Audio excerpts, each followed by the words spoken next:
ne potremo più, carissimi amici, non ne potremo più, assolutamente, questa che vita che si può fare? Questa non è vita che possiamo fare.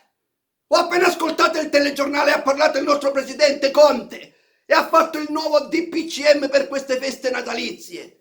E cosa ha detto il nostro presidente? Che da regione a regione non possiamo andare, dobbiamo stare tutti a casa. Ma sapete benissimo, cari amici, che il vostro cabarettista Mpari Jacopo dà parente a Reggio Calabria, dai parente a Catona, dai parente a Gallo, dai parente a Cosenza, dai parente a Opputo Mamertino, dai parente a Catanzaro. Come faccio in queste festività di Natale? Devo restare a casa.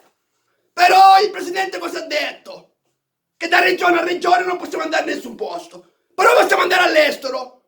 E quando rientriamo dall'estero dobbiamo andare in quarantena. Ma coppole, cazzo, questa quarantena, quanta gente ospita?